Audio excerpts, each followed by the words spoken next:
বন্ধুরা, আজকে দুপুরবেলা রান্না বান্না চলে এলাম। এখানে দেখো কাজু কিশমিশ নিয়ে নিয়েছি আর সবজি কেটে নিয়েছি।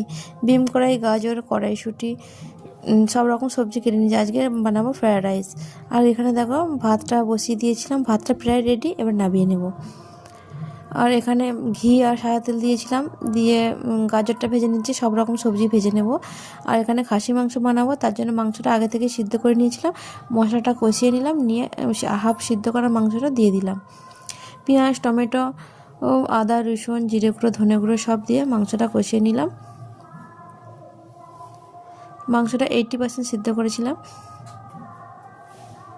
ভালো করে মশলাটা কষিয়ে নিয়ে মাংসটাও কষিয়ে নিলাম, নিয়ে এবারে ভেজে রাখা আলুটা দিয়ে দেবো।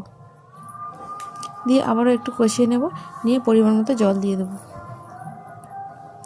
দিয়ে একটু ঢাকা দিয়ে ঢেকে রান্না করে নেব। আর একটু ধনে পাতাও দিয়ে দিয়েছিলাম। আর এখানে দেখো খাসি মাংস রেডি। আর এখানে বানিয়েছিলাম ফ্রায়েড রাইস। রাইসটা দেখো কত সুন্দর দেখতে হয়েছে।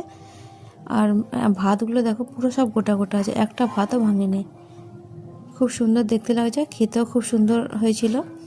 ভিডিওটা যদি ভালো লাগে লাইক করো।